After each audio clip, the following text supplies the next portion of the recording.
We're gonna talk about enrollment and re-enrollment, sharing some fun stuff that's been going on, talking about staffing, a little bit more detail in CSI, the Dashboard Alternative Schools, we're gonna get into that, some legislation, graduations, and next board meetings. So get your calendars out when we get to the graduations if you can. Re-enrollment is super, super strong. Strongest it's been ever. It's better than it's ever been at this point in prior school years. Very excited, very excited for that. So sites that are online, and I think a lot of our site coordinators are the ones that are manning this, not always, but thank you for pushing. Thank you, staff, ECs, everybody, site administrators, for the re-enrollment. So even if some of those re-enrollment are just going, I better put my re-enrollment in. I don't know what I want to do, but I know they had a wait list this year, so I'm going to get it in and maybe they won't return. That happens every year, and it will happen again this year. But the fact that we're further along than we've ever been, I'm not as worried about it. So, so it's looking pretty good for everybody. I think we're up to 350 now. Anna was with me last night, and at North Bay, I think re-enrollment is already up to 325 or something like that for North Bay. So all of these are a week old, and it's already changed, so it's even better. And I think Riverside broke Is up 50. Yeah. Which is Wow. already. Yeah, pretty exciting. Wow. So just some That's really impressive. cool things. I've been trying to do more of this in my executive director reports with you all, but the graphics are a combination of Anna and Tripeppi Smith, mostly Anna lately, and also site look great. administrators and site coordinators develop these to send out via Parent Square to all of our parents, and then Anna also works on them and puts them out on social media. So we did do the Ashland, or we are going to do, I should say, the Ashland trip this year for Pivot North Valley again.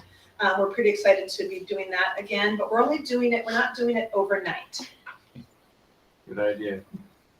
Enough said. Going barbecues, and this just happened to be like a lot of these. How do you not do it overnight? Look at the You're timeline. getting up really early What? and coming back really You late. can't do- Barcode. They leave at 8:30 and they get there at noon. They watch a matinee show at 1:30. They have a snack and they get out. Good move. brutal. Thank you, North Valley, and they really worked hard. They're kids. Romello was supporting them on finding a bus, and all of the North Valley staff were working hard on how can we still go but not make it overnight. Art club it was originally going to be an after-school thing, but not enough kids were showing up, so Oh, it's beautiful. art club at North Valley, Table Mountain Wildflower hike. Beautiful. Is another really good one. I think Brittany went with You her should go dog to and that. ran into the Pivot staff. Oh, No, okay. You missed it. Yeah, I missed it. The endangered Did you species invite fair. anybody or no? Huh? No. The wildflowers were beautiful though. And I wanted you to see that all of these get translated into Spanish. Yeah, great. Always, so, just wanted you to see that. This says our student store, for those of you who don't speak the language. We initiated the student store, and Kristen is actually overseeing that, Kristen Poitras. Sam continues to have the most popular the club, and he has the walking club over to Bidwell Park up in North Valley. Next slides. The Botanic Garden here and I think Gail mentioned this, the bamboo scavenger hunt at the Botanic Gardens coming up. Yearbooks. Did you notice you have your beautiful 24, Yeah, I 25 do. yearbooks? Love 'em. Thank you, Mackenzie. Love 'em. Mackenzie, Dr. Mackenzie Jessup in charge of putting together these every year. And I swear to God, every year she gets better at doing them. This one was pretty amazing. So if you haven't seen them, they're at every one of the sites. So she does, it's a lot of hard work, and she's done a great job. Beach cleanup in Encinitas, San Diego. Here was the surfboards. Tutor.com. I'll come back to that. Spirit Week. During testing, a lot of the schools a lot of the school sites are trying to get the kids to come. We'll have Gus will cook pancakes in the morning. At Pivot Riverside, we'll have barbecues. We'll have Spirit Weeks where they get to wear their pajamas and hats and everything just to get them here to these tests. Tutor.com is, speaking of Liz keeping her eye on expenditures, we wanted to check this out, but we also at North Valley had some money we wanted to spend on instructional expenses, and so we looked into Tutor.com and we we're tracking how many kids are using it, the ECs are pushing it. It's basically, remember when advanced academics had the 24-hour a day assistance? That's it's the same thing, but it's a company that we contract with. So, keep going, I think there's one more. Beach cleanup in Bodega Bay, that's North Bay's, obviously. Wanted to point out that Lucas, our ELD teacher, pivot wide, but he's out of North Bay. He actually represented us at the Sonoma County Job Fair, looking for other fellow teachers. So it's fun. He even did the little wheel. I kind of like that. The wheel goes straight and win prizes. It's kind of cool. Homerooms. This is a combination between Abigail, Kristen, and Anna.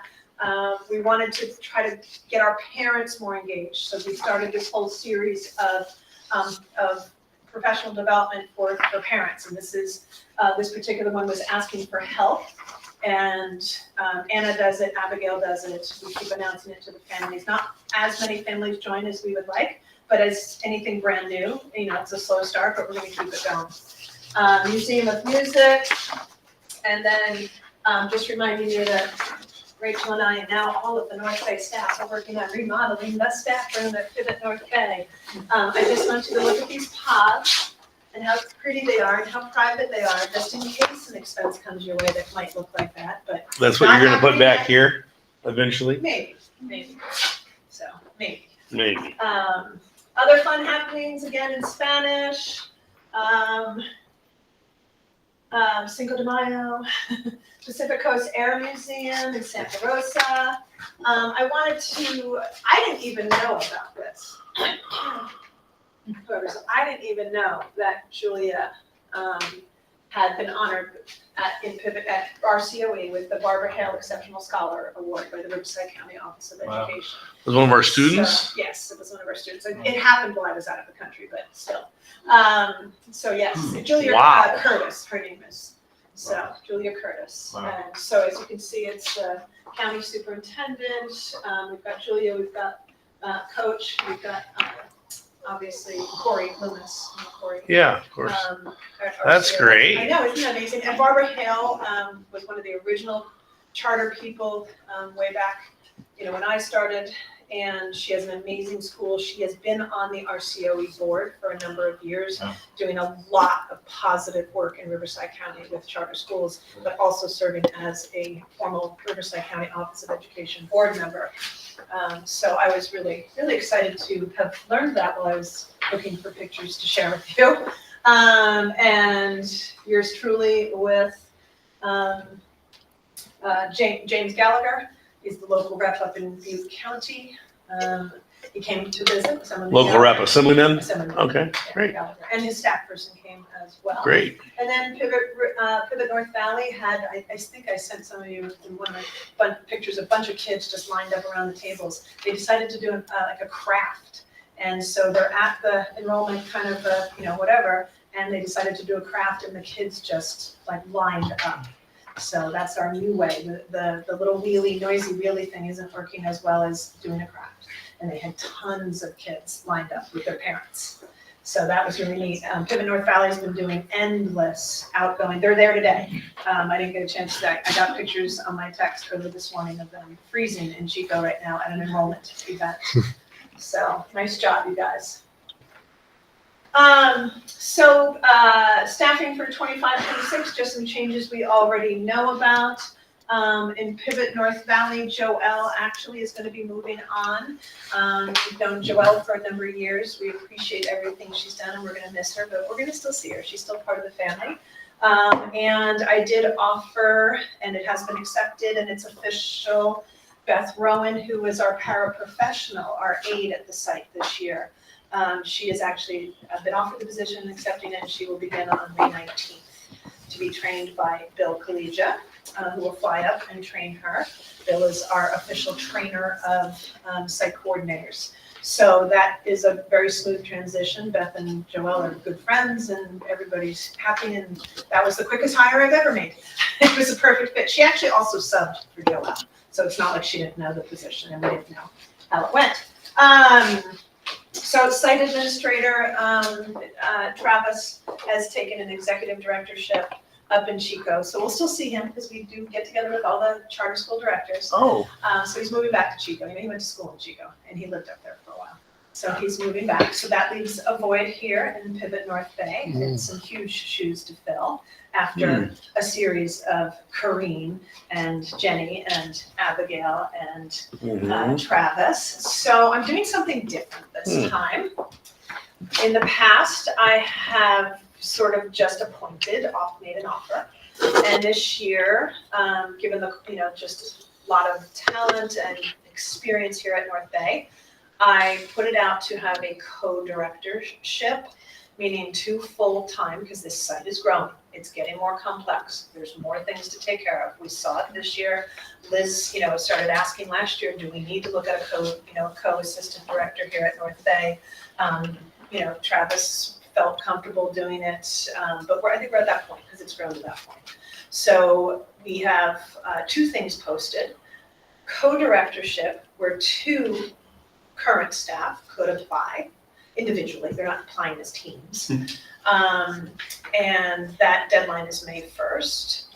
I asked them 3 questions because they don't have to go on EdJoin and do all the EdJoin stuff.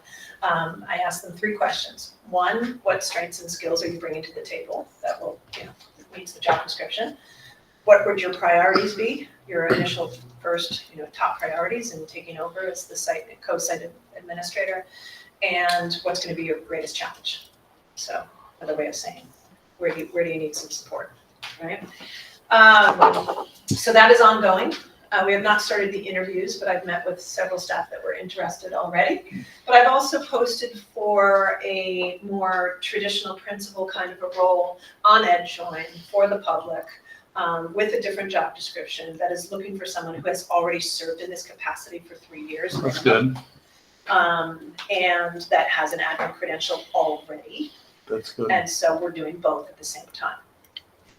So in your co-site model, who's the boss? I'm not usually a fan of that. Or there are, well, I know that, but you're not, or this co-administrator is responsible for this, and this, and this, and this, It may or. eventually get there, but here's my goal. I want 2 solid, well-rounded, fully versed in all things administrators here. So that if one is back there dealing with a high school kid that seems like he might have, engaged in something prior to coming to school, and they're trying to call their parent, and then I get an angry parent at the front door, I want them both to have both skill sets.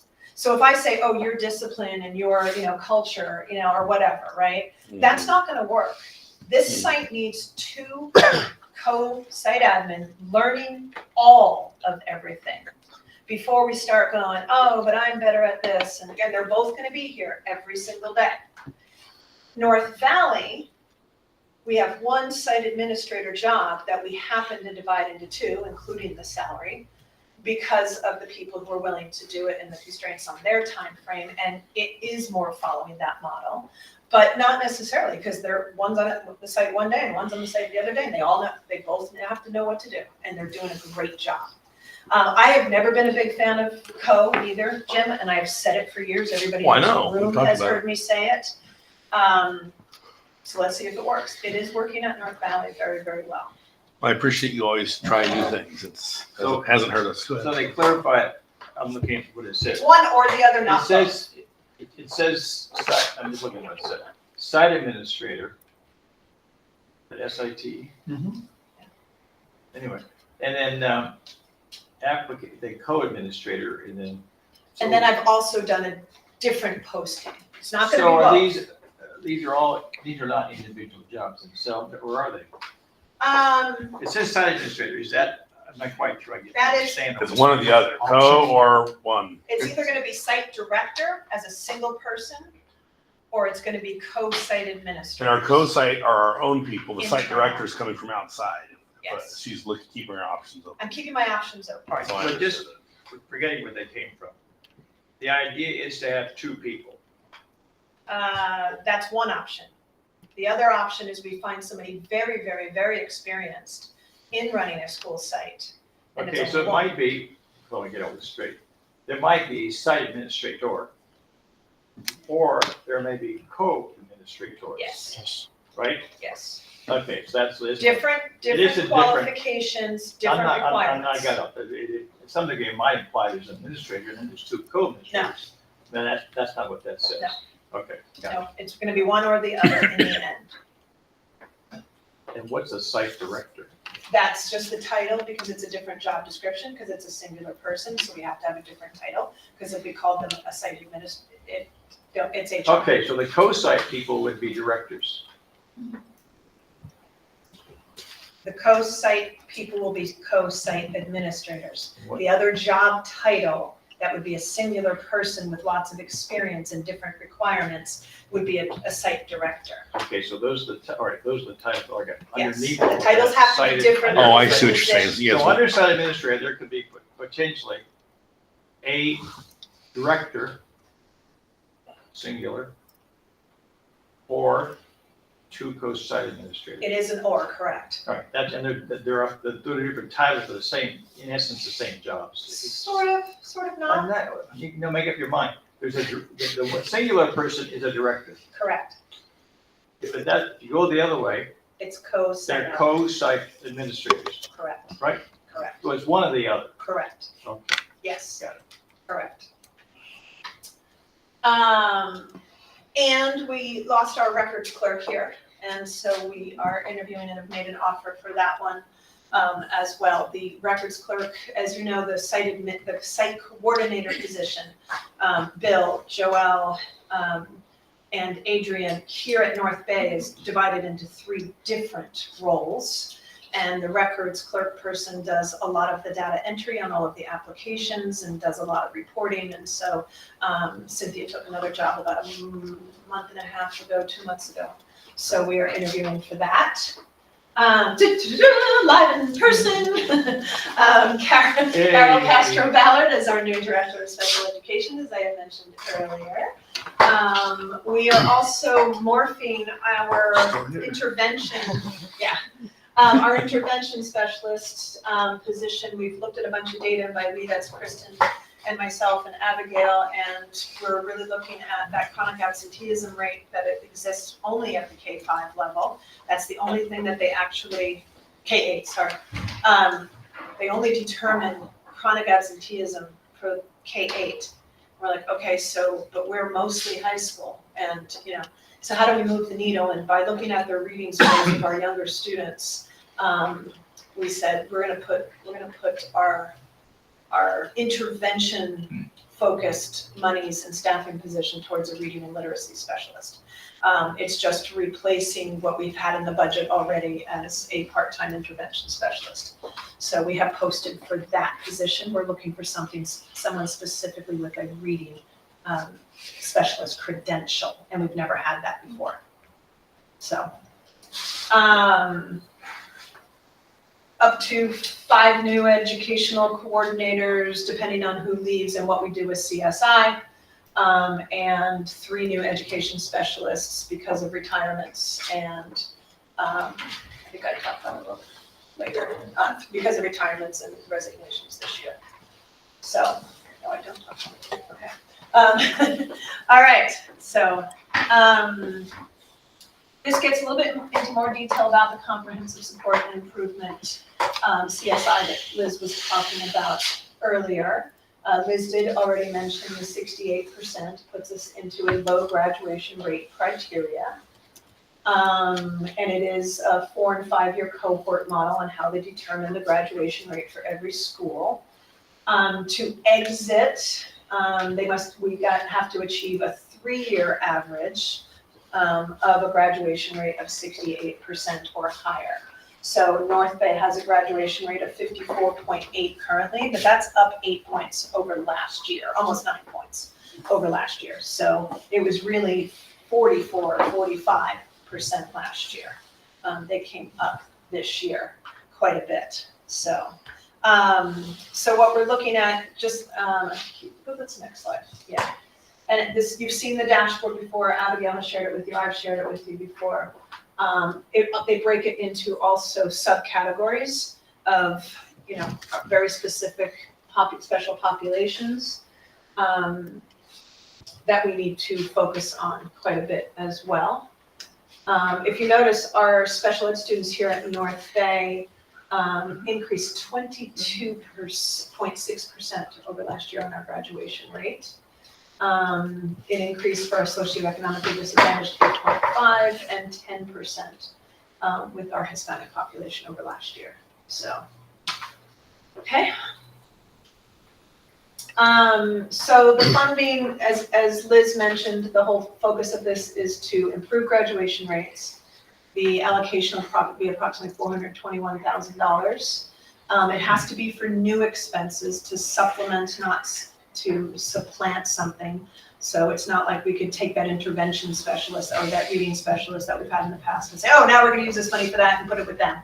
That's not, I mean, it might be that we wanna hire a reading person for the juniors and seniors, but that we can't do it with a position that already exists. Abigail, Liz, we have a whole team of people working on this right now and meeting on it. We have to do needs analysis. We have to do a root cause analysis. We have already made an offer for someone to get this program up and running and started running with it, and it's Tim Mayhew. As most of you know, Tim Mayhew.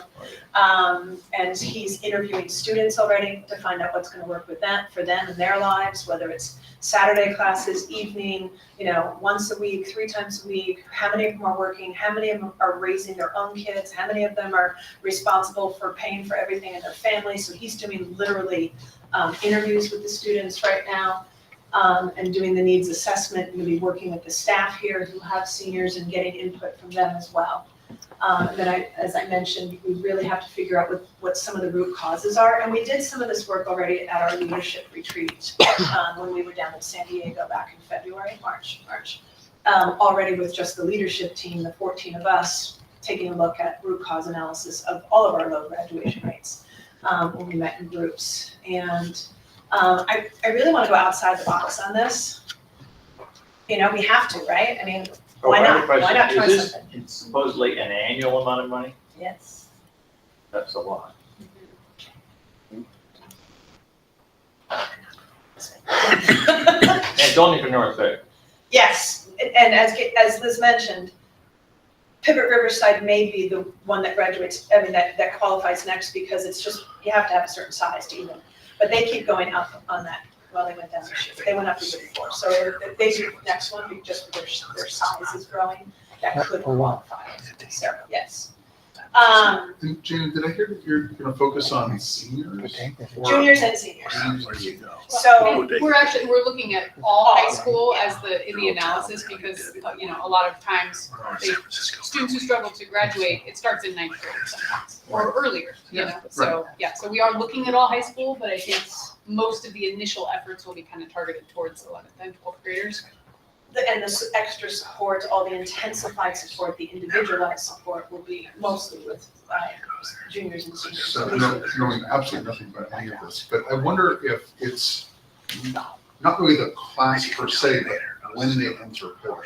Like the minute they enter Pivot, it's a whole new world for them. And maybe that's where the intervention, like tons of intervention, whether they're freshmen or seniors or whatever. Yeah. And yes, it's a great point. Yes, it is. And we do try to do that. Yeah. The EC job is designed to do that, especially then if they're qualified for special ed, the ES and the team, and then the intervention. And we have this whole team of people around every one of our kids, right? It's real targeted and it's very individualized. But by the time they get to be juniors and seniors, if it's not working, and junior and senior classes are generally our largest classes, because they've started somewhere else and they've tried, and it hasn't been great. Like, okay, now I'm gonna try Pivot. So it tends to be our largest classes as well. But when I talk about outside the box, we've just been brainstorming. Nothing is, we haven't pressed go on anything I'm about to say, but things like home visits, because again, we're looking at the research. What does the research say in other areas, around the country? What's worked, before? Abigail brought a whole bunch of research-based practices, some things we've been working with SCO on, as well as Sonoma County Office of Education, and getting their support on some research-based practices. But home visits, honestly, if they have a job, they actually do better in school because they don't have all day to just be, I have all day to do it. Right. You know, and that is a thing, right? So what can we do to get them in internships and get them jobs? And what more can we do? Luis works so hard, and he has, you'll see it in June, done such an amazing job getting our kids into concurrent enrollment. But what more can we do? Especially when we have, you know, Santa Rosa Junior College right down the street. We take field trips to SRJC. But I'm talking Tim and someone else literally walking in with the kid and enrolling the kid right then and there, right? Well, you can do it online, but just, you know, again, individualized, specialized attention. I mean, Luis does a great job with it, and what more can we do, right, to get them in those classes? Tim was getting real excited there. I was talking to him because he and I are constantly brainstorming about this on the side, and then we come back with the bigger group. But he was talking about, okay, so generally speaking, most of them are missing core content classes that are required, right? English, math, science, social studies. So what if, you know, continuation schools give what they call piecemeal, I call it piecemeal credits. Like they could earn 0.22 of a credit, and then the next assignment they do, they earn 0.44. You know, we're not gonna do that, but could we, and we don't do any piecemeal at Pivot except 2.5 credits, which is half a semester's worth. And that's always the way we've been doing it.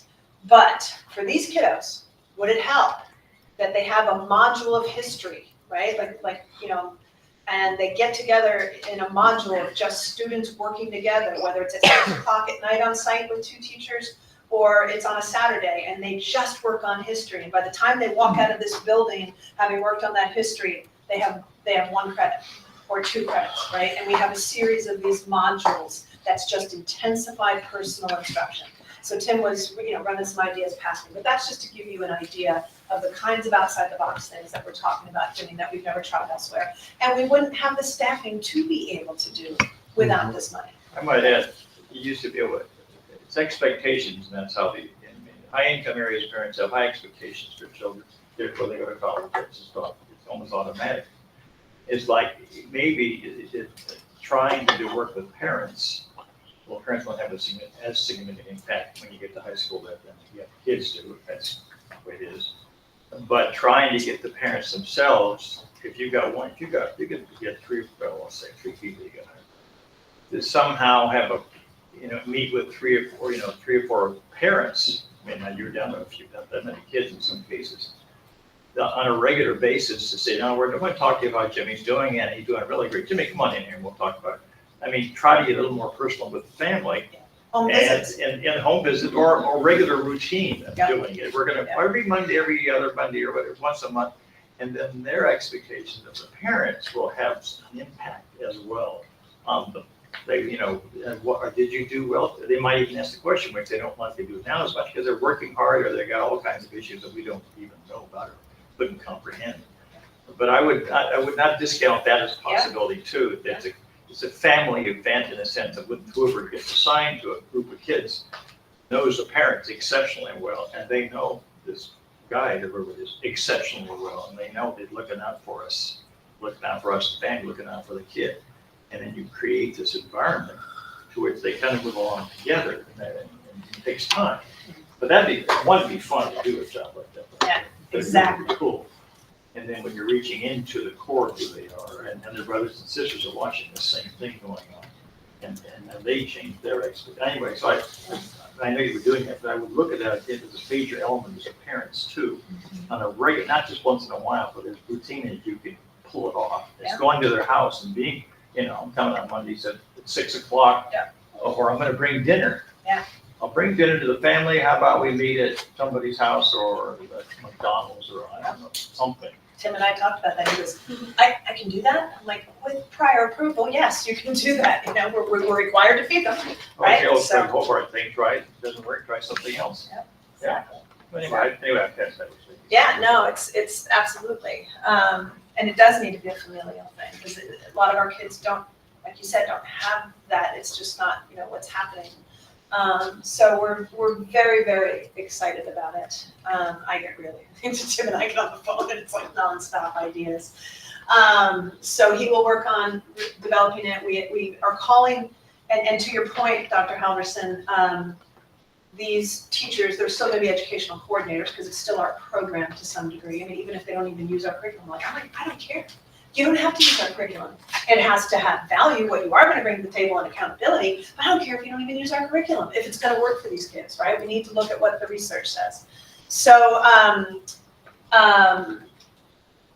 but, you know, to your point about them having the time to get to know the family very well, it is the basis for which our educational coordinator job is, it's the basis for that job, but we're even gonna reduce their caseloads more, because there's gonna be more requirements for this job, like home visits, like dinner at 6. So we're gonna reduce the caseload a little bit. So, and we're calling them graduation specialist, ECs, just to differentiate, because it will be a different job description to some degree. So, so I asked Abigail, because, you know, her and all of her data, I love it, and I said, okay, if you were to just, if we started talking about the criteria of who would qualify, I said, just give me a rough estimate because of all of her spreadsheets. If we were to do it today, juniors and seniors, the intensive, how many kids? And it would be roughly 70, and that's how we based, you know, kind of what number of teacher support we're gonna have. That may change, that's why I'm giving you that background. And we're all getting together, a team of us, site administrators, Director of Student Support Services, Craig, myself, Liz, Kristen, Abigail, Luis. We're all, you know, got our fingers in this right now, and the CSI program coordinator that I mentioned. Well, like the number of kids, you know, my old story was, you know, quality over quantity. I wanted to really, I may only have 5 kids for a while, whatever it is. And I got them, and I really got them. I don't need, you know, I mean, even starting out in very small numbers, just to say, get this thing and get a hold of these characters and do that really well. And then they might set an example for others that are part of the 70 actually. Yeah. But I would not try and do a whole bunch, maybe even the 70, maybe it's, they do, the whole thing is you do 20. Yeah, we're still analyzing all Yeah, of this. but still, I mean, it's doing really good with a few. And then it will, itself will grow in itself over time, but, you know. But did I mention we had 420,000? Yeah, what do we do? Yeah. Sorry, it's related, but it's not. So specialized EC graduation specialists, I already mentioned that. These are just some of the ideas we've been tossing around, please know that. But this is literally what intensive individualized support. What could that look like? Even if we throw the whole current pivot program out the window, right? You know, lessons focused on how to help them socially, emotionally, connections to mentors, county programs, counseling programs, you know, ethnics. There's tons of organizations in Sonoma County for our Native Americans, for our Hispanics, probably a personalized registrar or a paraprofessional to even work with the kids. So it's not always the credentialed teacher, it's these other people who are there to support them, a whole slew of people surrounding these kids to get them to graduate. And that's going to be our focus. Questions on CSI graduation? More to be rolled out. Okay. Dashboard alternative school status. DAS, I don't know, everybody says it differently. As you know, we get asterisked when our school sites have 70% of their total enrollment fall into any one of these categories unduplicatedly. So it is time to renew our Pivot North Valley's DAS eligibility. We're going to be asking you to take action on this later on in the agenda. And we have some forms that some of us have to sign. Are there any questions about DAS? North Bay is also a DAS school. I forgot to tell you that. We are a DAS school here at North Bay. We qualified when the year really in elementary was really low, and I went, quick, do the numbers. Mhm. But it's not up until next year. You guys remember this? Vaguely. I have no idea, but Yes, I remember it. I was I heard the reading it. name, but. Yeah, this was, we were looking to see if we could qualify more schools into this Yeah, we because got North Bay qualified. all the colors go out the window and you're kind of, Well, it doesn't go out the window. It just Well, you get gets paused. asterisks. Work to the court, pregnant or parenting, habitually truant, retained, recovered dropout. these are the kids Sure, this is who we want to help. That's why North Valley's at be Right. 4.31%. And we've kind of said And this is remember I told okay you, to be in one this. of the problems with our other schools qualifying is because we do serve so many elementary. Well- How many pregnant elementary school students do you know? How many wards of the court do you know that are elementary? So having them in our denominator, when we try to come up with the 70%, Doesn't it help. skews Yeah. it. So our other two sites don't qualify at this point in time, but North Valley and North Bay do. Even with elementary at North Bay. And North Valley doesn't have elementary, so the denominator is not skewed by having 4, 5, and 6-year-olds in there. Make sense? Okay. We have an action item, I'll remind you later of that, that's why I'm. Mhm. Okay, legislation, AB 84, limits charter school growth, even if we have a wait list and outcomes are strong. There's the SACS account code structure that, Show you something. and a few other things that most charter schools are not set up to Where's completely Punk implement from is in there. Palos Lots of Verdes towards. lack of flexibility in staffing and purchasing. And the most important one to us is slashing funding for students in virtual and hybrid programs, non-classroom based This guy's my schools. And this is hometown. only What? part of that piece of legislation. This guy represents the wealthy South Bay, Redondo Beach, Manhattan Beach, Hermosa Beach, Palos Verdes. Rolling Hills, Palos Verdes. That makes no sense he's even a Democrat. What do they, Jim, that we're being filmed, remember? No, I'm the registration there, I'm surprised. what are the odds of this one? I mean, just somebody threw this thing in there No, I mean, this happens every year, guys, you and, I know that, know but it, I mean, it's just. that there's heinous legislation, An heinous annual- legislation. Oh, I'm gonna give you my assessment. I think, I want Janet to finish on legislation, and I'm gonna tell you what I learned this week. Because I think this kind of stuff is not gonna make it this year I mean, or next year. every year something has made it. Yeah, but they're freaked out. It started out really ugly, and we'd only get this. And that's what you've seen year after year since Yes. COVID. But you haven't seen the electorate in 2024, which I will talk about in just a Okay. minute. Okay. I have some illustrative examples. So just one thing, with this piece of legislation, if you remember, we talked about all of those studies and reports that came out from FICMAT, LAO. FICMAT, the Legislative Analyst Office, all this kind of stuff, to, what could we do to address, better oversight for charter schools, because sometimes they are not overseen by their authorizing districts very thoroughly. And there have been, unfortunately, some instances of fraud as well and things like that have been very high profile. So, the state controller's office, all of these reports just came out. And so this legislation takes everything that was listed in any of those reports and comes up with everything but the kitchen sink in one report. We're going to address all the things in all these ways. And so from what the conversations that I've been hearing, it's kind of like let's put everything in and see what sticks. Yeah. So it's right now it's huge and encompasses so many different things and everybody's up in arms about it. The audit firms don't like it because it's going to be crazy for them. And so I think, it's kind of that shotgun approach of let's have a really, really big piece of legislation that as it goes through all of the negotiations committees, whatever, I don't know. It can't even get a hearing. Come- It keeps getting postponed, Yeah, which I'll speak to in a minute. but this one is just so huge.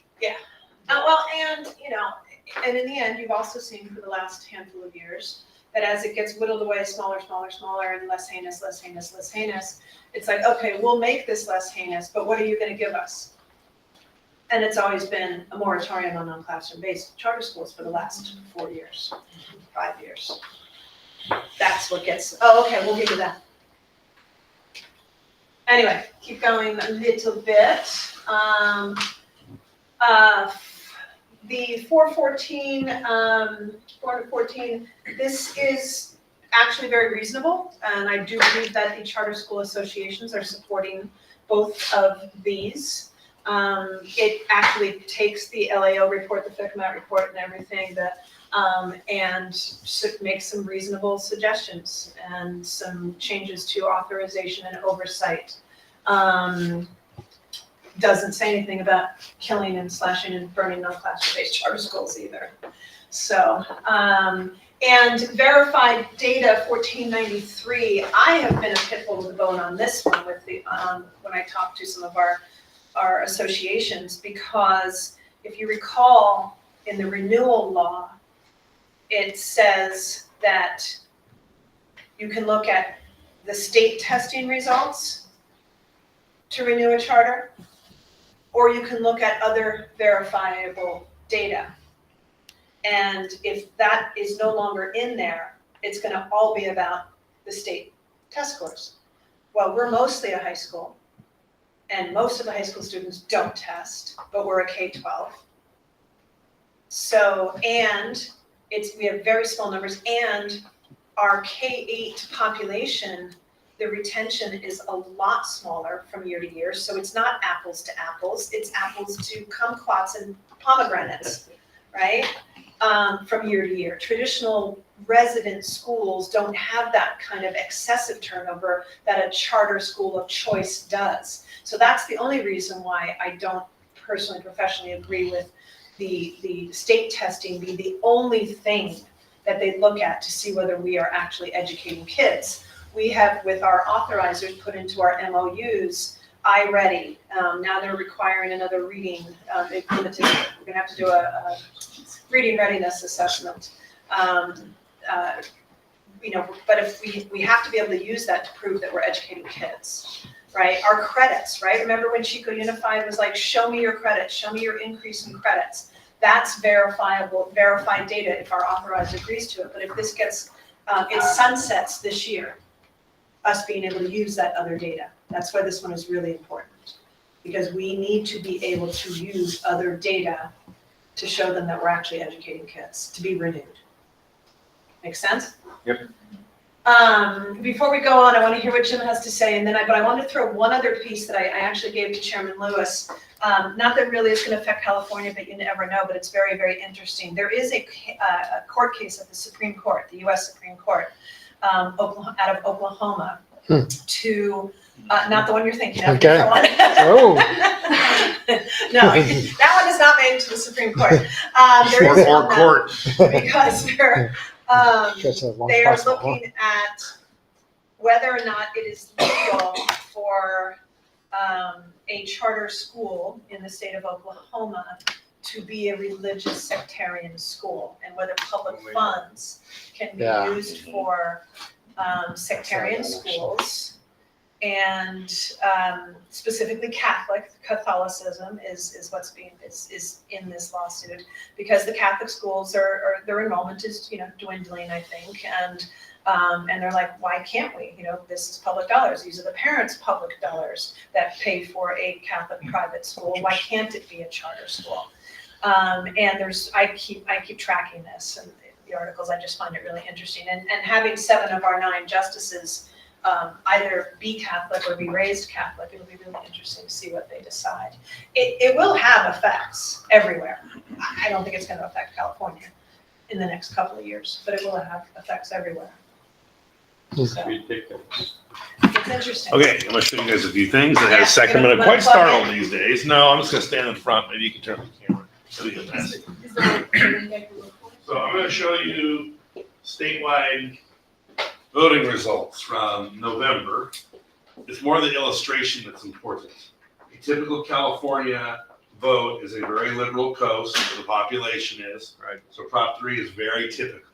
You can see the population, the Democratic left, and then the inland is more conservative in California. So that's what you typically see on social questions of should we fund schools? Should we incarcerate people?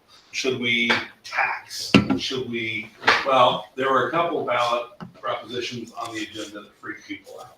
This is a golden California. This question was, should we allow local bonds for affordable housing and public infrastructure with 55% approval? Lost by 13 points, almost every county. That is Unheard unheard of in California recently. But the plot thickens. We had a question about eliminating the constitutional provision allowing involuntary servitude for incarcerated people in prison.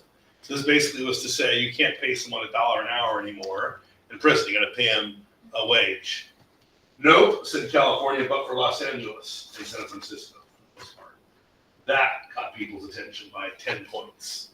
Meaning What's- that we can pay them $1 now. Yeah, we said, no, we're gonna keep paying them $1. They're bad guys. The rules Too bad. haven't changed. Interesting. Okay, yeah, I remember Okay, that. so then raising the minimum wage, this was supposed to be in the bag. In the bag. Nope, failed by 4 points. But the one that's really freaked people out is there's two of them. Prop 33, every county voted no. This was rent control. Yeah. This was something that poorer, struggling, left, Democrats put a bunch of money into this, and it failed horribly, horribly, by almost 25 points. They're still scratching their head on this. Yeah. The one that really, really shook up the state is Prop 36, allowing felony charges that increase the sentences for drug and retail theft. This passed by 70%. So the left in the legislature, because of the two-party, the system of top two, is creating a more progressive legislature than the voter is. So when I was up there this week, they are still so freaked out by November. Then you have a governor who's podcasting what a conservative duty is and saying what he is and isn't going to sign. What is going on here? It's two things. We want to guess what's going on here. Who's voting like this? That's a Democrat, or was. Latinos. So as a matter of fact, this is a friend of mine who's wrote a bestseller. Mike Madrid is a top political consultant. You know this name. I know the guy. He's hired, he's a Republican consultant. He wrote a book called The Latino Century, How Americans' Largest Minority is Transforming Democracy. This is flying off political shelves like hotcakes. Mike's assumption is that Latinos are hardworking, conservative, fake people of faith, and that the social constructs and the progressive agenda got too unfair to their traditional values and their hard work ethics. And they've had enough. So to the point, President McGuire of the Senate, actually the Democratic President Pro Tem yesterday hired Mike Madrid to talk to the Democratic caucus in the Senate to go, what are we doing wrong to be so off with California? They hired him for a half hour. He was in there over 2 hours talking to Democrats in the Senate about how off they are. So when I see bills like that one, it's going to be an interesting legislative year because the governor's going to be very careful what he signs. There's something else going on. 2 more refineries have said they're leaving California. We're going to be running out of gas. Gas could be $6.50 a gallon by the end of the calendar year. And so yesterday in Sacramento, the governor was saying, just kidding, I love oil. Maybe we're being a little rough on these guys. So there's this thing in California, whether you agree with it or not, that has gotten the legislature's attention. This has not happened in my time in 20 years in politics, a shift. This has nothing to do with Trump. I think some of his, where he tapped, I asked you where the second demographic was that's freaked people out, was Latinos and young men. Young men.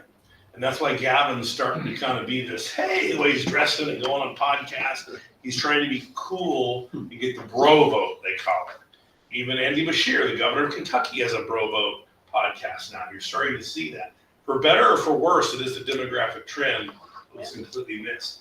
So how does it manifest itself? So not just hiring Mike Madrid, it also manifests itself in Adam Schiff, who just did a town hall in our county, was interviewed on Bill Maher last night. Did you see that? I didn't, but I heard about it. It's one of the few that's still doing town halls. Wow. So listen to this. During a panel discussion on Friday's Real Time with Bill Maher, Schiff was asked to weigh on the current state of the Democratic Party and how, and this is not partisan, this is just particularly in California. This goes back to who's voting for what. Quote, we're going to have to change how we do business in California, Schiff told Mayor. We're going to have to address people's legitimate concerns about crime, which we know is related to education, ability to earn money, ability to feel that you're achieving. You just said that, right? Okay, so Schiff recalled an experience he had 2 years ago in San Francisco when his luggage was stolen out of his car. And it was the one time he did not heed warnings from others about not leaving valuables and vehicles along the city.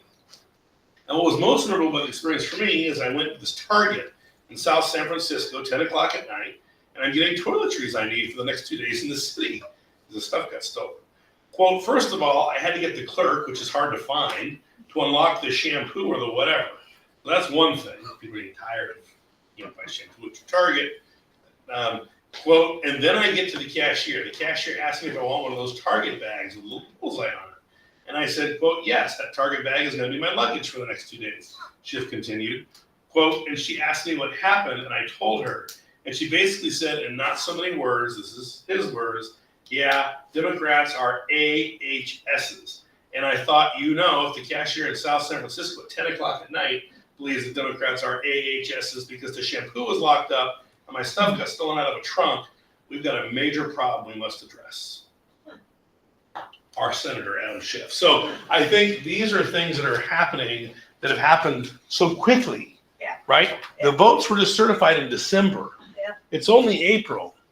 And then you have a governor who's running for the hills to be a different guy, which is interesting. So that is why I say some of these, this will not be a year for crazy legislation, I don't think. It's going to be very interesting. Never mind the money's about to fall out of the floor. Yeah. Did you know that 33% of the state budget is from the federal government? Yeah, they were quoting that when he started cutting. Yeah. So, I mean, it's just going to be interesting. And so I'm actually a little more optimistic this year on that one bill that's so terrible. Yeah. It has been referred and postponed in committee 3 times. Yeah. It can't even move in the Ed committee. The other bill that you said was a pretty decent bill, 414, it's already moved out of the Ed committee on a 6-0 vote. It has a hearing set in judiciary. So who knows? Yeah. That's what I would say. Yeah. But it was a very odd time in Sacramento, Wednesday, Thursday, and Friday. Yeah, you seem really not shaken in a bad way. No, I'm not sure. I'm You were encouraged surprised. because there's Yeah. going to be maybe some Yeah. moderation Yeah, and some moderation. thought. Yeah. And maybe, we have to listen to our voters Yeah. for once And we in don't California. have to duck. And that's not a partisan comment. You've been seeing these trends. Yeah. And so when voters vote to do things, you should do them. Voters are sick about crime. Yeah. They're worried about our kids' futures, school, wages. I mean, they don't just give stuff away anymore. They want people to have a shot. Yeah. And that goes then back to Mike Madrid and Latino Century, the impact of his book. So Well, there you go. and You guys can argue with me about it, but that No, seemed pretty there's true no- to me there's no based on what I was argument. hearing And it's from all people, tied to- senior people. everything you just showed is also tied to the mass exodus of school-age children and their families out of Mhm. California that is making the districts go bankrupt. I mean, the estimate, and it's just an estimate, and is there's going to be at least 7 to 15 large school districts in the state of California in receivership in the next 3 years. Wow. So, Well, again, things aren't working. and part of that's just enrollment. Enrollment's way down. We got Yeah. negative. But part of that's the cuts that are inevitable and the shift in the demographics and everybody just not being real happy right now. And it has nothing to do- And where is there some growth and success? Probably in schools like ours, right? Yeah. Oh, but they can't grow. Yeah, Why would I offer a bill that not only lets them grow, but kills them? Yeah. What's that, 400,000 to 500,000 students in the state of California? oh yeah, it's more than that. Yeah, so they can't, Yeah. they can't, you can only do so much. So anyway, there you go. Yeah, no, that's really. They've played their hand. Now they need to start collecting the cards back. Helpful data. I will keep you all up to date as I always do on these many pieces of legislation. This is just kind of the first go around. Chairman Lewis is very, very opinionated today. Well, no, this is what I learned from our lobbyists at League of California Cities. I met with several senators this week. I mean, they're like, I, You've got your fingers on the heart. I think this is what happens when we have afternoon meetings. He's not sleepy. right? And I went to bed at 9:30 last night. Here he is. All right. Sorry, Jim. No, thank you. all right, Thank you thank for you. indulging that. I thought that'd be of interest. That's very interesting. I'm guessing that this is gonna come up later in the evening as well, because it's good information, it's good to talk about. Riverside is the first one, woo, Wednesday, May 28th, 4:30. Who's going to that Can any one? one of you make it? Thank you, Dr. Asian. All right. Thank you, thank you. May 28th. Maybe I can go. Come on in. Come And on now. it'll Weather's be the nice. regular, get there at Weather's nice. 3:45. Weather's nice.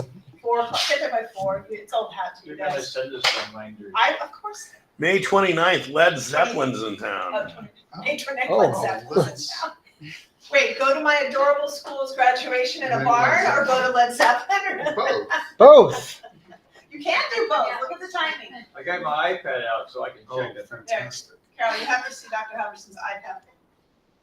Don't make fun of me. Okay, Carol, see my iPad? Hi, sorry. You don't need a battery.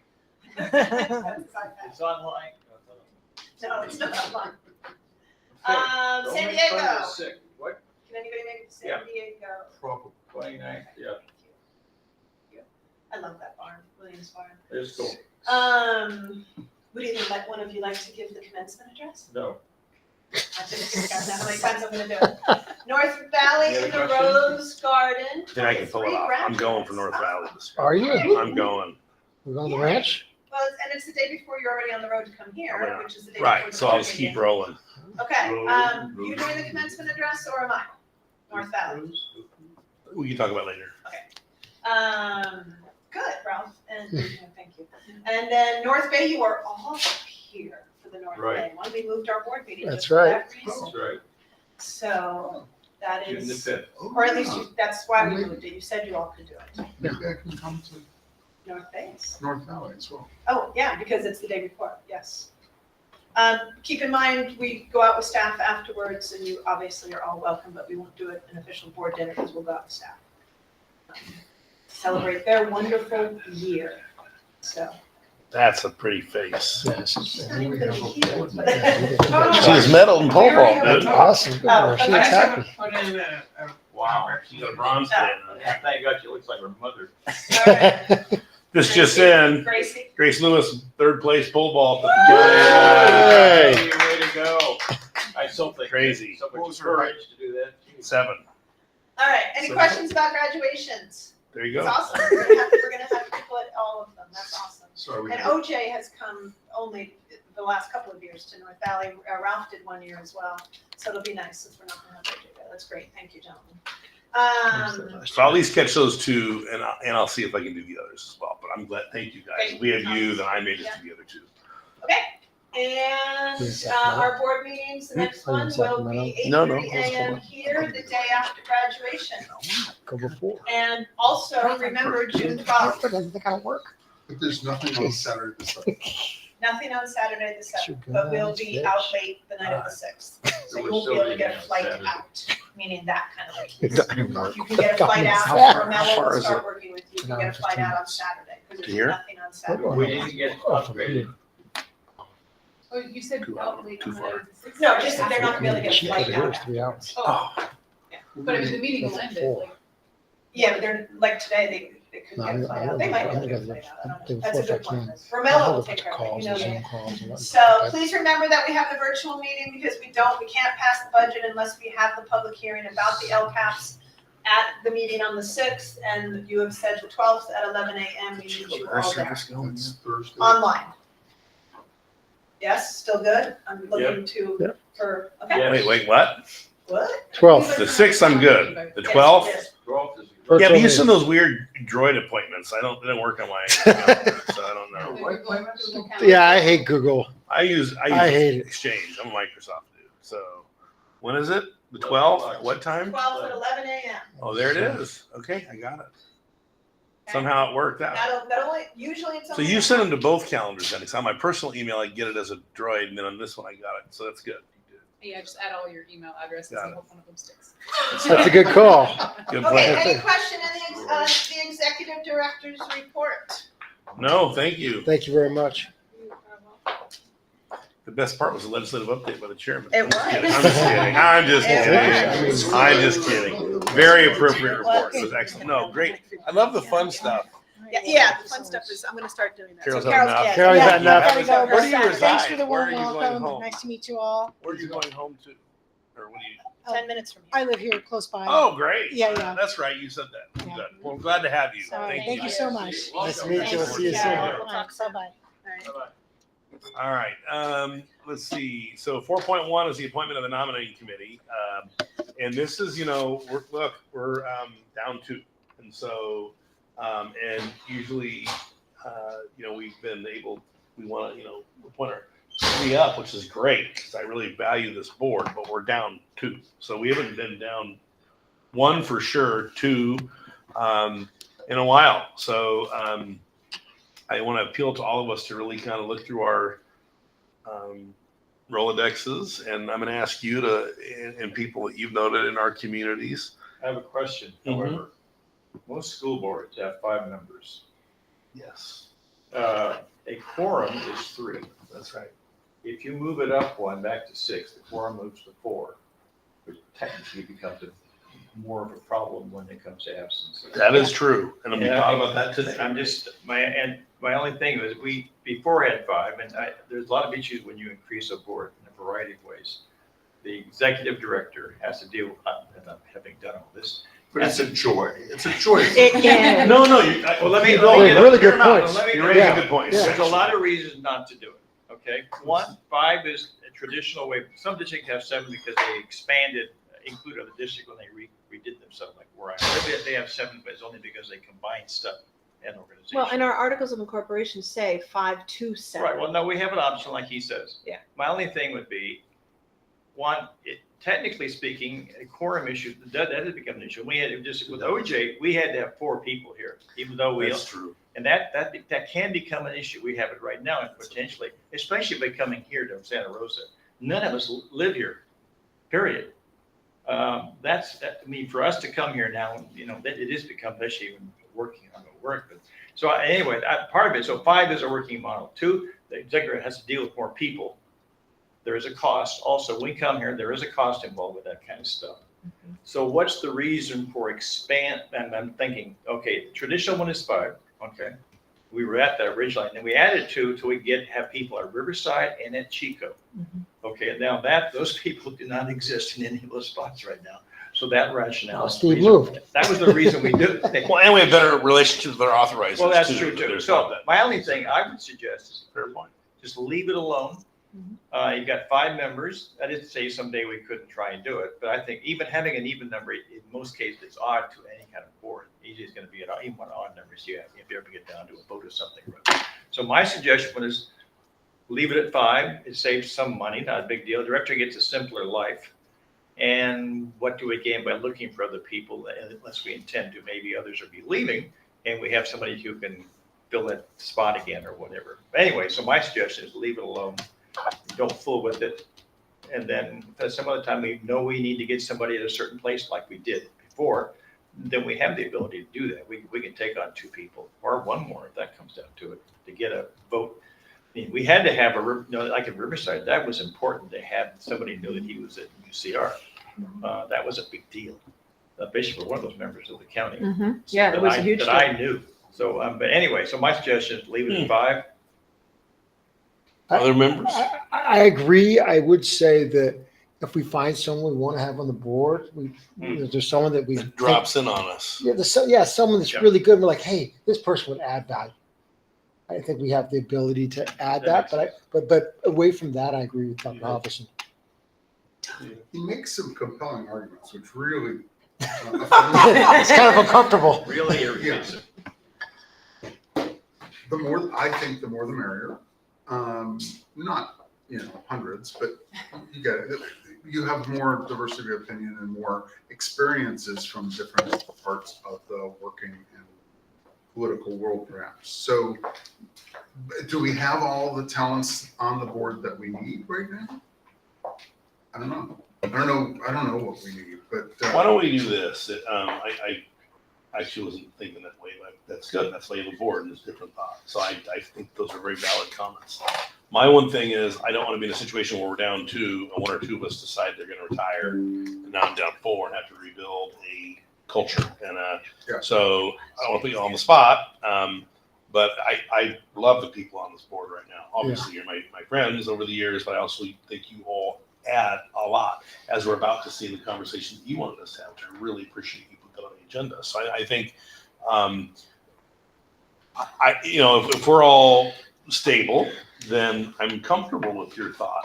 I think I'd still appoint us so the committee's formed. So I'm going to see you a little bit more this year too, Okay. but that we do not actually pursue people right now. But if one of us, if you came across a person or you came across a person that we should meet, great.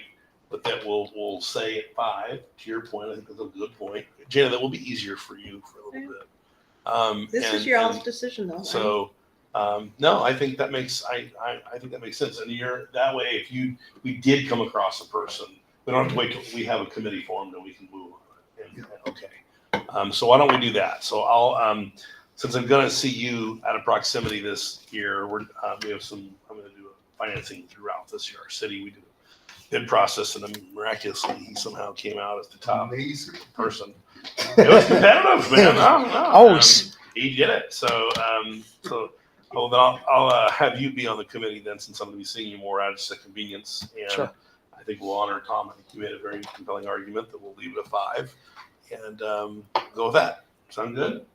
We need to come up with some ideas about what talents and skills. Yeah, that's a good point. Because I find it hard to say, oh, who would be good on the board? But if I knew that we were looking for somebody really deep, not in finance, because we have them, Yeah. but really deep in,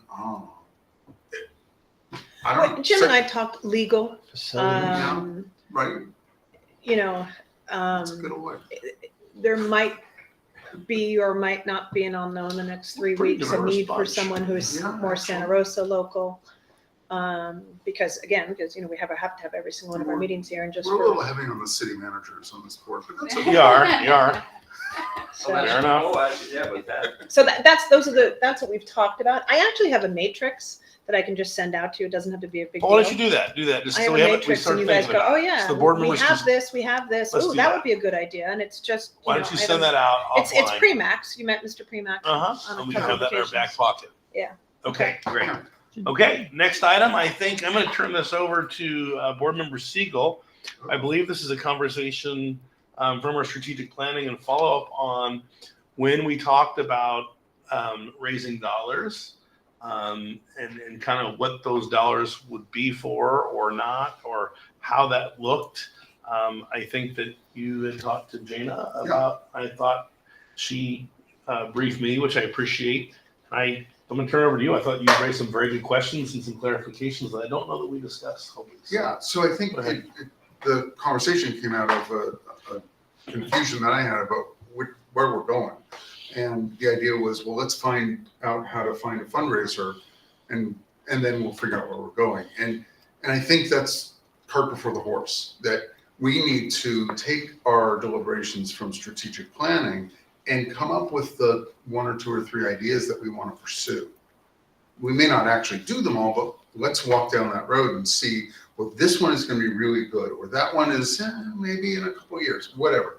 And once we develop some ideas of what we want to raise funds for, then we can keep going. But then maybe even simultaneously we can look for a fundraiser or some skill set that we already have.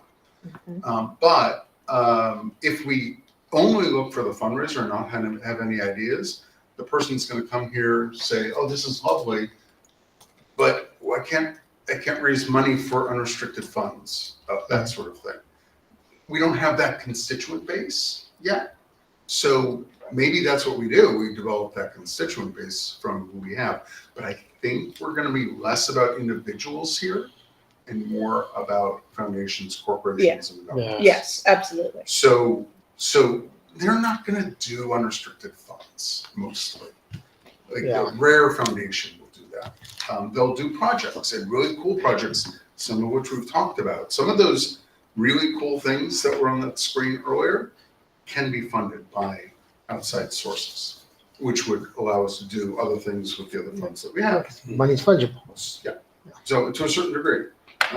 But so that's where the conversation really started. I was like, gosh, we haven't really discussed this committee, and is Jim gonna want a report from the committee? It's like, I don't know yet. So I think that's what. Or the committee. Now, is that a person or no? It's No, not. No. it was us. It's Because Yeah, it was about fundraising. It's huge. And just so you know, I went through the video. When Steve brought this up, I'm like, gosh, now I'm really confused. So I went back through the video, and the committee of Dr. Halverson and Steve was fundraising. It was talking about, you know, you asked me, could a person pay for themselves? And Jim, Mr. Lewis literally said, it needs to be a board strategic fundraising plan, or the word strategic was in there, and it would, that it would need to be board driven. But then when Mr. Siegel brought up, well, what are we actually looking to fund? I'm like, oh, that makes sense. You Well, yeah, know? because we're gonna hire someone to see if we can raise money, but we've never said we want to raise money for it. Yeah, Well- exactly. And also then on Saturday, the actual development of the subcommittee, the wording was changed to development instead of fundraising because of the fact that there was still this question about what are we Yeah. going to do with To me, that. those are similar. So would you suggest you two would like to talk about some of the top 2, 3, 4 things we could focus on raising money for? And then bring Which, that are you to us in talking June? Stephen, the executive director, or Dr. Halverson and Those Steve? two or- and you. Okay, Yeah. that's three. And I think you have to be, Yeah, if it's, or any one of your. Or your designations. executive team sets up a few options and bounce it off these two. And then That's, these two would make a yeah, that's recommendation to probably the better, board. because it really has to be student centered, right? That's Yeah. our number one priority. So every idea has to be student centered, but the staff needs to like take ownership and get excited My about thing it. is always, when I write a check for it. Yeah. If you tell me it's to paint this building or inside of it, I'm gonna go, what? But if it's to get, kids need, maybe it's a field trip, so they're all going to Washington DC or whatever it is. Oh, that'd be kind of cool, I'd like to go myself. Well, I may go write a check for that. I mean, you're gonna get my attention and justify why I'm doing this. It's probably gonna be localized too, my viewpoint. It's gonna be a North Bay thing. It cannot, to me, it cannot be a pivot-wide thing, because I think it's local, whatever it is. Otherwise, I wanna see it, whatever, I wanna see Yeah, whatever tangible. it is, or hear about it, or have the kids tell me about it, one or the other. Yeah. So, but that's kind of my thing, when I write a check, I wanna feel like I gave to something that I can see or touch or smell or whatever. So, but anyway, I really agree with you, it has to be, you have to pick up, so that's one thing, is the staff's gonna come up and say, you know what, we'd love to do this, maybe we could pull this off. It's like saying to us as board members, could you guys think about maybe donating money for us to do this? And I mean, if that's the question to us, because if we say yes, well, that must be a decent project to go after for others. You must have like an unmet needs list. Sure, but I When your think that- staff meetings come up, like, we wish Yeah. we could do this or do that, or at your exec retreat you have every year, man, if we could only. I would love, I'll pose the question at our next, the leadership team, the 14 of us that, and the site administrators go to the teachers and the teachers go through to us, but meets every Monday at Every 1 o'clock. Monday. Every Oh. Monday. So Okay. I will put this on to get them thinking, Great. and then if we could And then have we- either Tom or please do. Steve No, or both Both. join the meeting after I've given them a chance to think about it, because if you just ask them on the spot, you're not gonna get No. answers, right? So I'll plant the seed on a Monday, and then, Oh, that sounds like a and good then you idea. guys attend, and then start talking to them and say exactly what you just did with the leadership team, And this is not a standing committee, this thing. So it's No. an ad hoc. ad hoc. So you don't need to notice it Exactly. and do everything else. You Ad two hoc. can call Right. in and it's going to disappear in June and we may appoint a full committee on it. But Yeah. Great. No, I love it. I can do it right now. My agenda's up. Thank you for bringing that up. Okay. So Um, that's a good Is there clarification. the next few Mondays, this one is the one where I'll plant the seed, but then we have, I'll just email you both. Yeah. I'll email you. Can't wait to hear. It'll be on we've got Can't Monday wait. the 5th, We have a lot to cover today. Monday the 12th, Yeah, we do. A lot of catching up. and the 19th. Oh, Cinco de Mayo. I'll bring the chips and salsa. I'll send it to you. I'll send you an email and both of you Yeah, can you just- need to set it so that we could think about it. I'm not gonna. Yeah, no, bounce it around a little bit. Yeah, See yeah, if something, It's yeah. you're not beginning, wasting. not an end type thing. Correct. What are things Correct. that possible, and I always think small too, just to make, kind of you start something, who Sure. do you solicit to do whatever it is? That part, once we figure out what we want Yeah, to fund it, then you, we can look at the foundation lists and start researching who does Yeah. that sort of thing. use the man. Okay. Thank you. Super. I wasn't clear on all that either, so that's helpful to get clarification. All right. 4.3, our DOS renewal application for North Valley 2. We just talked about that. Go ahead, Jamie. Nothing really to talk about. I showed you the numbers and they do qualify. You do have to just, I don't want to say it's not verify, but Certified. But affirm or- certify or affirm that you want us to continue and to submit the Who signs application. We that? will also I have to send a we have to send a letter to the school district and the president of the board of the school district, who happens to be none other than Tom Landau. You gotta be kidding. He's I the know. So it's awesome that still he's, feels fondly of us. so I Okay, haven't great. talked to him, but he's doing a great job on the board. Great. So we have to send Mr. Landau this document right here that you and I need to sign, Jim. Great. So print that out. Do it, Huh? do it. Let's go. Okay. Is there Do we need to make a motion? well, or- hold on. Is there any discussion on this item? I'm gonna open for public comment on 4.3. Are there any members of the public who wish to speak on the DAS renewal application? None? None? Okay, seeing none, I'll ask for a motion to approve the Motion. application. Thank you. Holmes? I'll second. Any further discussion? All those in favor say aye. Aye. Opposed? Great. It's a good Let's do program. it, let's do it. Okay, declaration of need for fully qualified educators for each school. This is something we go through every year, if I'm not mistaken, right? Go Yeah, ahead. that Brittany. is correct. Yeah, so the Declaration of Need for Fully Qualified Educators is an annual form we submit to the CTC. It serves as a prerequisite to allow the CTC to authorize emergency permits. So we are seeking approval on this. This does not mean that we have to or that we will be applying for emergency permits, but once it's approved and in place, it would allow us to do so should a need arise. Any questions? I missed your last sentence. I was Oh, say it again. sorry. So this is I a need to prerequisite for the CTC to authorize emergency permits. Does not Permits mean for we what? are or we will be for credentials, Oh, emergency. Okay, got it. emergency credentials. Got And so once it is in place, it will allow us to be able to submit them. Does not mean we will Okay. be or that we have to, just that we can. And we have moved this up a few months. Usually we send this to you in June, but our districts are requesting that we send it to them in June. So we're doing this a little bit early. We have to declare the areas I didn't remember this, that we Yeah, might so- think will need an emergency teacher in ahead of time. Exactly. However, we can revise it at any time. So just because we do it now does not mean we can change it to No something. comment. We don't currently have a need. I don't know that we will be, but again, it's just a prerequisite, Okay. Just in case. just in case. Any questions or comments from board members? Thank you, Brittany. Are there any? I do Oh, have yeah, a please. question. Have we Yeah. ever exceeded the number that we state in We these? have actually never Never used Never it. used it. Yeah. So- So Never used it. Just in No, case. just in case. Just in Yeah, case. and it can be raised at any time. So Revise anytime. we try to Okay. be careful. Sure. Good question. Okay, thank you. Are there members of the public that wish to speak on item 4.4? None here. Liz, online? Okay, now I'll ask for a motion to approve the declaration of need. Oh, Thank you.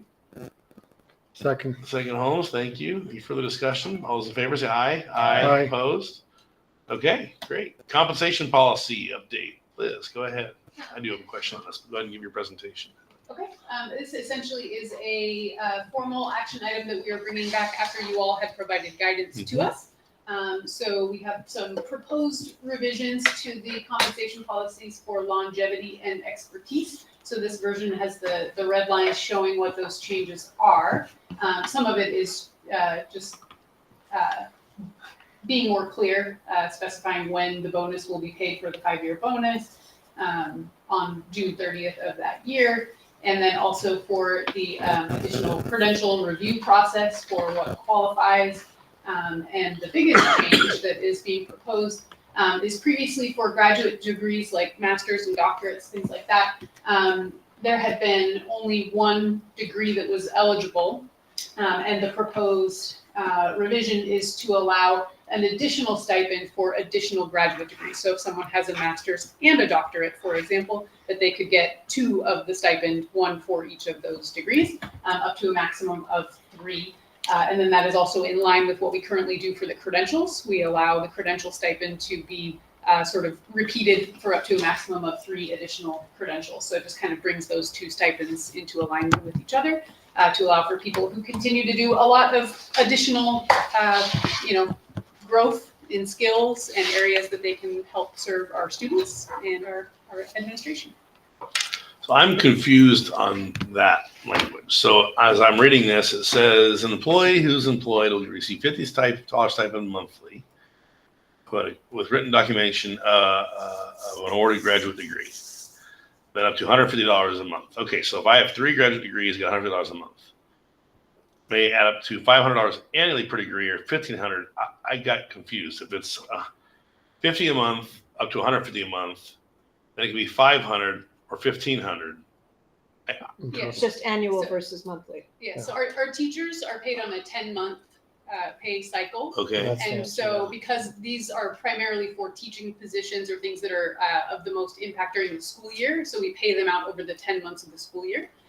So if you have one graduate degree, it would be $50 per month times 10 months of the school year Plus is a total of 500. 500 for the year. Okay. Got But we do allow it to be prorated. So if someone earns their credential in, Mhm. an additional degree Okay. in January, then they would start getting that paid immediately and only get, $250 for half the year. Got that it. they had. 10 So months, we pay okay. it on kind of a prorated monthly. Thank or you. semi-monthly basis. Other questions of board members? That's what triggered me. 10 months. Okay. And then why is a full-time position 30 hours a week? Is that a That's in line with all of our other policies, so employees are eligible for PTO and other things like that at 30 hours. The only thing they're eligible for before that would be health benefits at 24 hours a week. And we implemented that because we started needing part-time people and quality part-time people. So, but other than that, everything else is based on the 30 hours. I got a grammatical thing I wonder, it was up to 1,500 hours annually for up to 3 graduate degree, I think, for up to should be taken out of there. It is 1,500 hours for 3 degrees. If they have it, I think. Isn't that a maximum though? Yeah. It's 500 per degree up to 15 for 3 degrees. It's a maximum. Yeah. It's a It's up maximum. to 1,500 annual. For 3 degrees. Yeah, because you got 1,000. I Isn't think it that's up to- right. Yeah. But if you It's get two up 6 to- degrees, you don't get, No, it's up to 1,500 for 3 degrees. I think he's Why it right. could be just $1,500 annual for 3, it's 1,500 hours for 3 degrees. Right. It's not up to. Right. I agree. I think that's funny too. That confused me too. So just take out the second up to. Yeah, just take that out. That's an example, basically. It's basically Right. saying you can't have more than 3 and 1,500. No way you get 1,500 is 3 degrees, right? There's no other way to get, 1,500, yeah. there's no other way to get 1,500. E.g., $1,500 for 3 degrees. Period. Yeah. And that's it. It's or, an or example. 4 degrees or 5 degrees. It's an example. No, because you E.g. can't do more than 3. I know, so that's right, it's All 1,500. right, she had a point. The E.g., for example, E.g., $1,500 for 3 degrees. Graduate degree. What does EG mean? For example, Why is it EG? Because I said so. Latin. Oh, is that it? Yeah. I knew it means for We example, get but I out, was curious why it was you know. EG. We're well educated. Exempli gratia. Yeah, something like that. There you go. Did you just Google that? Yeah. Is this what Google came up No. Exempli gratia. with? Yeah, I Google it. yeah, so did I. Exempli gratia means really? for example. 'Cause I didn't Oh, yeah, know there. exemplary That's what I gracious. was- You're right. It's a learning I thought you were experience joking. here. We're at an education board meeting. No, I was I thought looking you it were up. joking. Me too. We were in a restaurant in Paris last summer, and I said to the guy, "Oh, muchas gracias." And I said, "That's Spanish. It's not French. And we're in Paris. You just messed up. You know, come on." Dumb American. Yeah, We're Say you exactly. look We like an are American always, tourist. we're lifelong I was trying to learners. be nice. I got the wrong language. Be a lifelong learner. Any I know. questions on the compensation policy update now that we've explained what EG means? Could I just clarify so the update, the modification that is proposed is in the parenthetical part there, it would say EG up to 1,500 annually for 3 graduate. Yes. No, it's E.g. 3 or more. 1,500 annual for 3 degrees. No, Yeah. not up to. It is. You have What 3 is degrees, up you get to? $1,500. Not But it's a necessarily. limit. Still Because- up You would to. have to have them for the whole year. So There's someone- still some Now discretion you're gonna time. get, just, No, no. just don't mess with it. Okay. No. But you want to add EG Then you can at add the other, beginning? no, of it's an the- example, it's like, don't get technical with it. He wants the Latin Oh, term, no. actually. If it's I tell you what, If that take the whole confu- thing no, out. if that confuses matters more, the attorneys are gonna love it. So we wanna eliminate the use of attorneys wherever we can. How are attorneys involved with that? Lawsuits. What if a staff person said I get this because? $1,500. So we're adding Do what EG you at the want, I beginning of the don't care. parentheses and removing the second. Grammatically, But Okay, got it. doesn't Alright. make any sense with Any further discussion? I think Tom's gonna vote no on this. Just kidding. Okay, can I have a vote? You remember the public wishes to speak on item 4. I'm sorry. Steve? I mean, are we making adjustments to the policy or is Tom retracting his? This question. I was comfortable with the language EG That's not up. a policy change, that's just showing how it's applied. I was comfortable with EG up to 1,500 annually for 3 degrees. There we 3 go. graduate There we degrees. Okay, I just wanna be clear on what, Because that's showing that, Voting. because there's still some discretion on timing of the staff, and Yeah. that shows that that's not a guarantee that you get the 1,500 for half a year, like 2, what your point was. Okay. And that also does apply because it currently in the proposed language, it refers to today's date.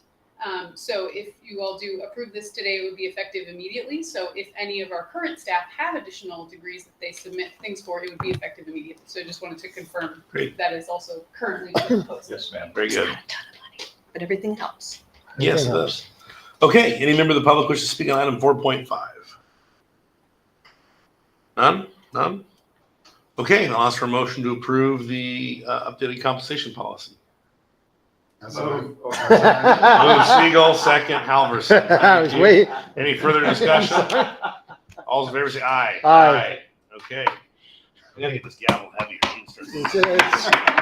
It's been pretty light 4.6, today. LCAP federal addendum. Liz, Oh, yes, this is, we missed a word or something apparently. well, yeah, so, you all had heard about the federal program monitoring back in January, February, at the last meeting.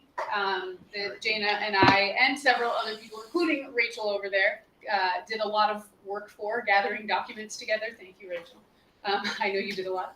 And essentially it was, a whole, extensive review of our federal program compliance as kind of a preemptive review that the California Department of Education does, kind of like a random mini audit.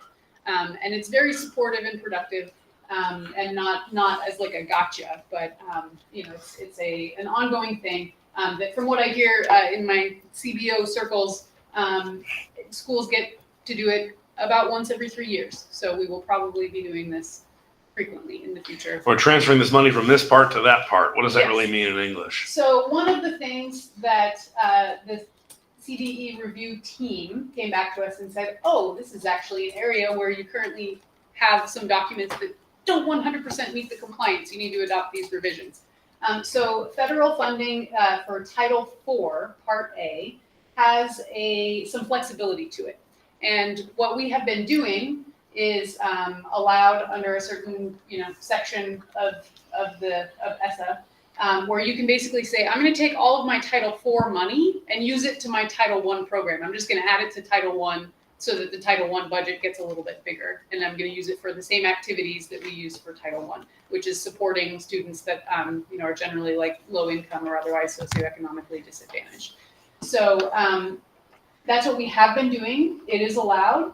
However, in our LCAP federal addendum, where we talk about these programs and sources of funding, they wanted us to add a statement at the very beginning, just one or two sentences, that says we plan to transfer all of our funds from Title IV to Title I. And we're planning to do it in the future year, and we have done it in the prior years. So we drafted that revision, just added that one little blurb, and they said, great, that's now in compliance. However, because this is something that gets annually adopted by the board, they said you're going to want to take these revisions to your board and make sure there's formal documentation that these changes have been accepted. You will also see these in June when we have our LCAP documents for the coming school year. This revision is for this current school year, so you adopted that document in June of 2024. This is a revision to that document that is now almost a year old. But you will see moving forward, the LCAP federal addendum will include this added language every year moving forward. Does that kind of make sense? So this is just a ratification of update. Yeah. actions taken? They asked us to do it, yeah. So formally adopt the revisions to the LCAP federal addendums. Okay, any member of the public wish to speak on 4.6? Seeing none, I'll ask for a motion to adopt the revisions to the LCAP. Thank you. I'll second.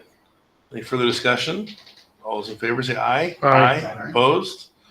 Okay, next item will be 4.7 through 4.10. We'll take action as independent votes. This is on the interim budget reports. Go ahead.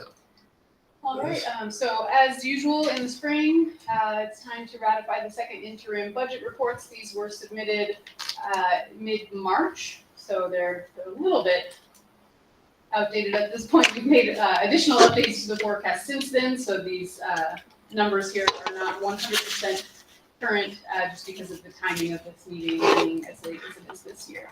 But these were all submitted on time to our authorizers by the March 15th deadline. all schools are reporting positive certifications, meaning that they will meet their financial obligations in the current year and the next 2 years. And yeah, that's about all. So these would just be all 4 second interim reports for ratification. All right, any questions of board members? Any member of the public wish to speak on items 4.7 through 4.10? Okay, hearing none, then I'll ask for a motion to approve these. So moved. Is there a second? Second. Thank you. Any further discussion? All those in favor say aye. Aye. Opposed? Okay, we'll reflect separate votes on each of those. Thank you. The consent item, we have the minutes, we have check registers. Any questions on any of those? Corrections or anything in the minutes? Not, I'll ask for a motion to approve the consent agenda. Moved. Thank you. Second. Second, thank you. Any further discussion? Any members of the public who speak on the consent agenda? Hearing none, I'll ask for a vote. All those in favor say aye. Aye. Opposed? Okay, great. Consent agenda is approved, and we'll move into closed session. We are breaking into closed session for 2 items: conference with labor negotiations, negotiators, government code section 54957.6. This is agency designated represented. Jenna Gaskell is our representative, and it's all underrepresented employees and public employee and performance evaluation executive director. So we'll break and go to closed session. Okay, we just came out of closed session. We have no reportable action on either item. So then our next meeting will be Friday, June 6th, 2025 at 8:30 a.m. here at the Charter School on Cleveland. And we'll begin at 8:30, and I'll adjourn the meeting. Thank you.